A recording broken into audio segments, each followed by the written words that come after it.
qu'est-ce qui fait alors précisément la différence de la psychanalyse et de la psychothérapie qui toutes deux agissent par des mots? C'est en effet une question à laquelle il faut répondre.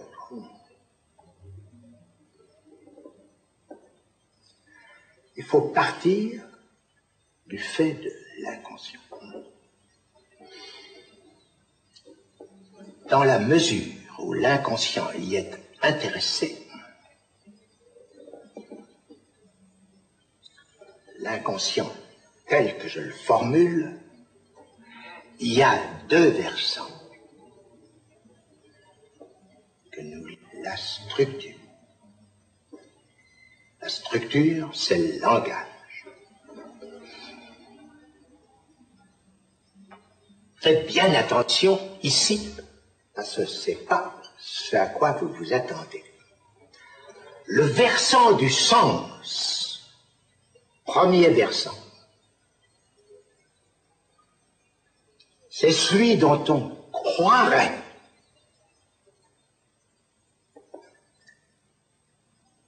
que c'est le versant de l'analyse. L'analyse qui nous déverse du sens à flot. Vivre pour le bateau sexuel. Oui, il y a un ennui. C'est que ce qui frappe, c'est, et Dieu sait si Freud y a insisté, c'est que ce sens se réduise au non-sens.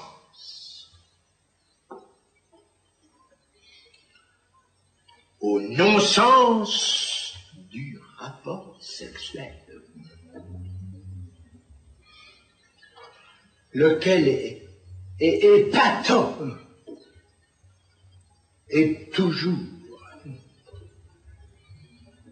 dans rien d'autre que les dits de l'amour. Tout ce qui se dit là, on ne sait jamais si c'est pas du déconnage. C'en est épatant au point d'en être hurlant. C'est ce qui donne une haute idée de l'humaine pensée.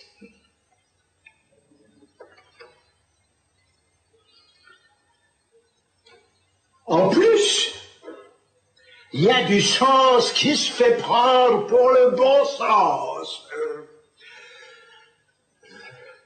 Et par-dessus le marché, pour le sens commun, c'est le sommet du comique. Ceci près, tout de même, que le comique ne va pas sans le savoir sensible.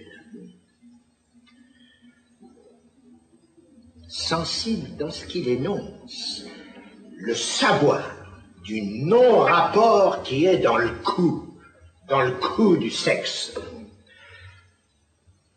C'est là que notre dignité prend son relais. Voir sa relève. Le bon sens représente ce qui opère dans la suggestion.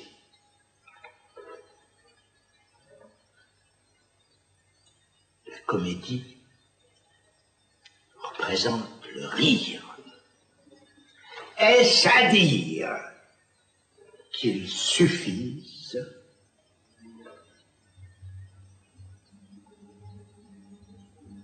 outre qu'il soit peu compatible,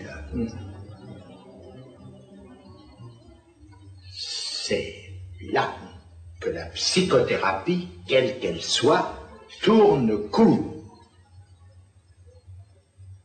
Non qu'elle n'exerce pas quelque bien, mais temporaire, et qui ramène au pire.